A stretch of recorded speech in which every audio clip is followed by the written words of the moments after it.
Laos should be at the top of your travel list. A lot of backpackers skip it, but it was our favorite country in Southeast Asia.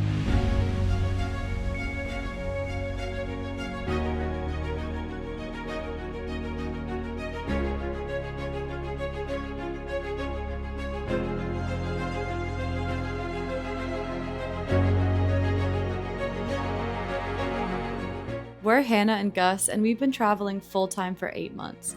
We spent a whole month in Laos. We loved the peaceful mountain towns, delicious food, breathtaking nature, and the relative ease of travel.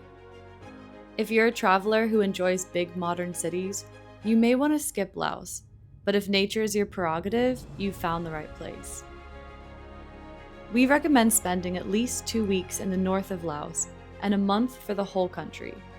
We'll take you through our ultimate itinerary for northern Laos and give you a little taste of what you can expect. Then we'll go through our low and mid-level budgets and give you a couple tips on things we learned the hard way so you don't have to. This is our suggested itinerary. If you can spare another week, take more time in Vang Vieng and Nong Khiaw. We'll start our 2-week itinerary in Vientiane, Laos' capital city. There aren't many tourist attractions, but I think it's nice to have a buffer day when you switch countries. If there's a touristy spot in town, you know I gotta go check it out. Take the high-speed train just over an hour to Vang Vieng. This is the adventure capital of Laos. Make sure to climb to Nong Khiaw viewpoint for this incredible view. And visit at least one blue lagoon or cave while you're here. There are countless tours, but you can do most activities yourself by motorbike or tuk-tuk. Save some room in your budget for a hot air balloon ride at sunset. We made a video about Vang Vieng and other places in Laos that we'll link in the corner here. Take the high-speed train for an hour to Luang Prabang. Quang Si Waterfall is an icon in Laos. You can spend a whole day at Quang Si National Park with its numerous falls, swimming holes, bear sanctuary, and butterfly sanctuary. Don't miss a hike up to Pu Si viewpoint for sunrise or sunset. If you don't mind an early morning, join hordes of tourists for the almsgiving ceremony in front of Sai Bot Monastery. Take a 3-hour shuttle bus to Nong Khiaw for the best views yet. Climb to one of the many viewpoints at sunset, or spend the night on a mountain for this incredible sunrise. Spend a day exploring the river by kayak, or take a boat upriver to visit indigenous villages. We think Nong Khiaw will be the next Pai Thailand, so visit soon while it's still a sleepy town.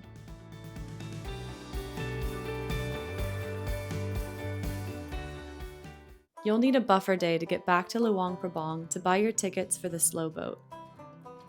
The slow boat departs each morning and is the perfect way to travel to Thailand.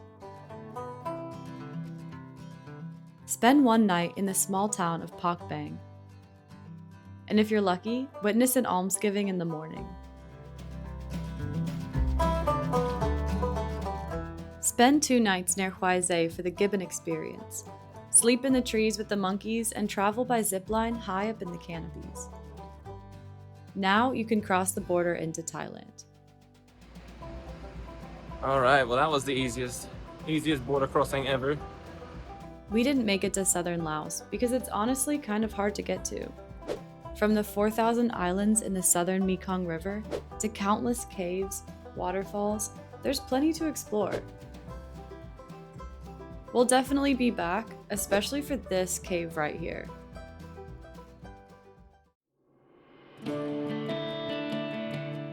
I put together 2 realistic travel budgets that include accommodation, food, transportation, and some activities.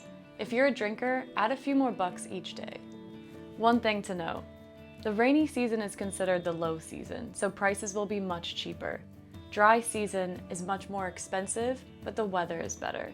So our budget is based on overall average prices from both seasons. Our low budget is $26 per day. Here's what that looks like. You'll be sleeping in bunk beds and backpacker hostels. You'll eat mostly street food or at local restaurants. You'll take local minibuses and the 2nd-class train. You need to be able to drive yourself on a motorbike because tours add up. Our high budget is $52 per day. Here's what that looks like. You can stay in private rooms at hotels or hostels. You can eat half Western food, half local food. You can take private shuttles and the first-class train, and take a tour in each location. Couples sharing private rooms should expect to spend a bit less, around $40 per person per day. When you're visiting Laos, you can apply online for an e-visa, or you can get a visa on arrival. This is the official website for the e-visa. It may take up to 3 business days to process and grants you a stay of 30 days. It costs $50 plus bank fees. To save yourself hassle at the border, just do the e-visa online. But please note that there are some land border crossings that don't accept it. I thought we'd save money by just showing up at the Vientiane airport, but it ended up being an absolute mess. The visa on arrival requires you to fill out 2 forms, pay $40 in cash for the visa, and $5 in cash for passport photos, unless you happen to have some on hand. We didn't have cash, but there was an ATM. So there might also be an exit visa. Just save around 50,000 kip for your final border crossing out of the country. Let's talk transportation. China has built a brand new train that spans northern Laos from Botan to Vientiane. It's greatly increased tourism in Laos, and we understand why, because it's just so easy and convenient. We love taking the train between Vientiane and Vang Vieng and then Luang Prabang because it was fast, air-conditioned, and had guaranteed legroom for Gus.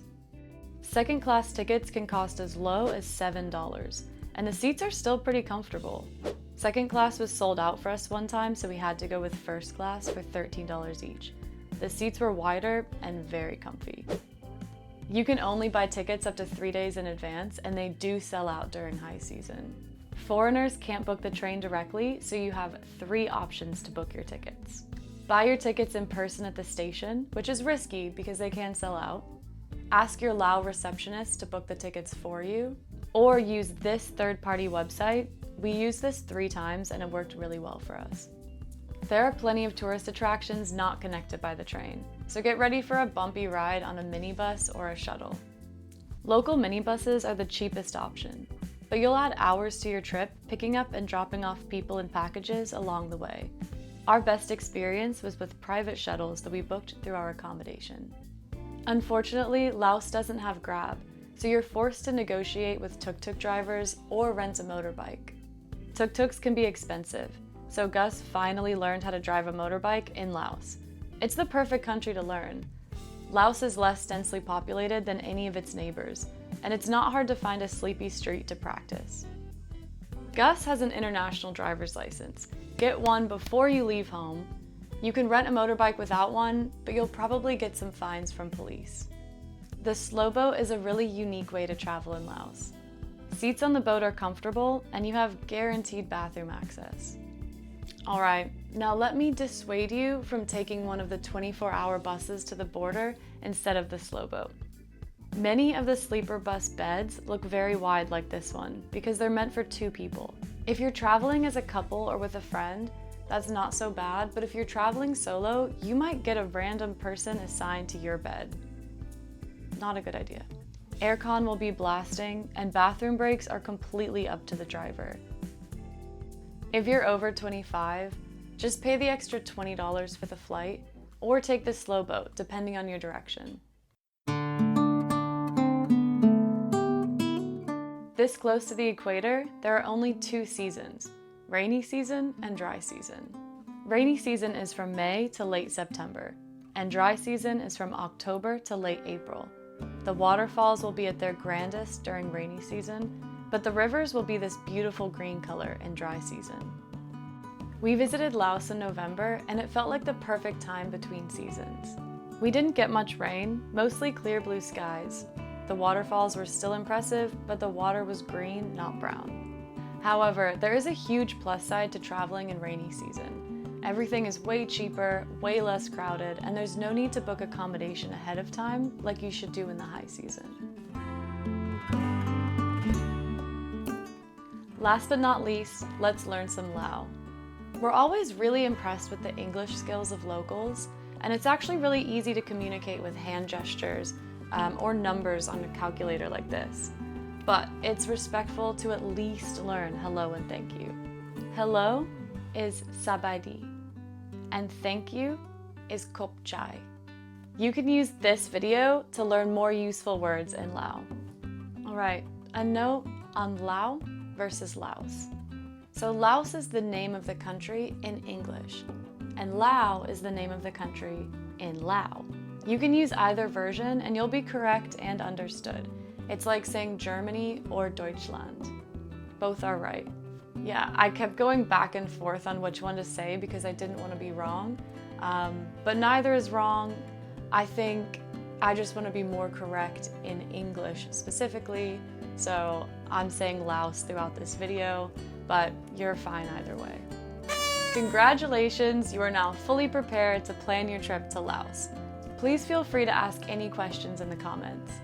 Subscribe for more travel guides without the fluff.